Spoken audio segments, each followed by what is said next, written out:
Well, they say you can't teach an old dog new tricks, but when it comes to your pet's behavior, it's completely up to you. It's very important for the owner to make sure that their puppy is well adjusted in various environments and situations so that they can be obedient. But let's hand over to Ewan for more. So here's an interesting fact for you this morning. Did you know that puppies learn more in the first 16 weeks of life than any other time? Now, the more you expose your pup at an early age, the better off you'll be, and there's no better place to lay down the groundwork than other like-minded pups at a puppy school. Now, the best part is you'll learn just as much as your puppy does at the same time.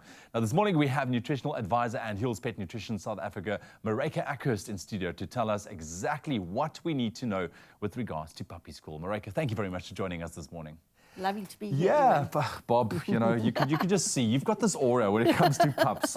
It absolutely loves you, Bob man. and I have a good relationship. Absolutely. So, okay, let's talk about puppy school. What's the purpose and the importance of puppy school? I think you touched on one of the most important purposes of puppy school, and that is actually for the owners to know how to manage their pets and how to make their pets to be into what they perceive their pets to be. So if you want a cool, chilled out pet, then it's work. Everything around it is work. And puppy school gives the advice, and it also helps you to train, but it's giving you the background information to actually go and train your pup at home and also make the right decisions for your puppy. Absolutely, and I also think it's absolutely important, especially if you're a first-time dog owner, to attend something like puppy school, right? Absolutely, but I have had many pets in my life, and I still find it invaluable to take them, because each time you learn something new. Just for the socialization aspect as well, and getting along with other dogs, and I'm sure it has a huge positive impact in their lives going forward as well. Absolutely, they learn to associate other dogs with something pleasurable. I do want to note that part of puppy school is also to teach your puppy to focus on you with other pets around, because if they just have playtime, when you go out and meet other dogs in the street, what they would want to do is just play. So at what age should we start looking at puppy school? Look, it's important to start as soon as possible.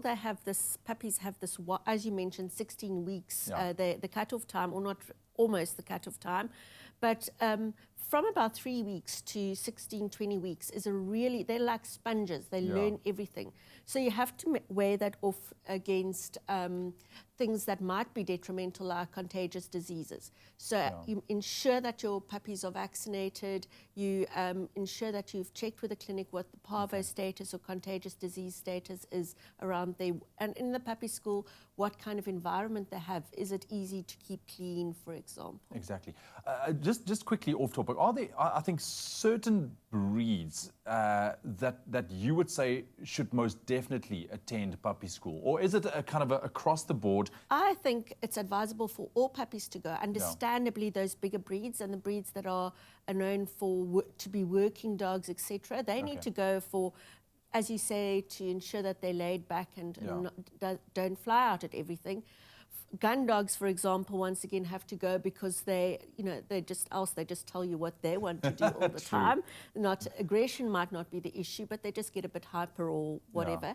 And then, for example, toy dogs need to go because they just, once again, take so much advantage of their new pet parents that it seems like they don't have to follow rules. So it teaches you how to manage those breeds, regardless whether they're small or big. Right. Well, I think we can all agree that puppy school is very important, no matter what your breed. And also, I think, like you've rightly mentioned, it'll also kind of teach you techniques to train your dog at home. Absolutely. That's the most important thing, is that you have that you take those techniques learned, and you can apply it to other things as well. And to take 3 5-minute sessions in a day to teach your pet the things that you want them to learn, so that they can be sociable and well-rounded members of the society and the family. And we love just spending time with our pets anyway, so it's good fun. Marika, thank you very much for joining us this morning talking about puppy school. Now, of course, dogs need socialization and obedience training throughout their lives in order to understand appropriate versus inappropriate behavior. Now, the puppy phase may be cute, but teenagers bring a whole other element into play. And so join us next week when we discuss what happens as our pups get a little bit older and a whole lot cheekier as well. Science is at the heart of biology-based nutrition. The secret to lifelong health, it all starts with science.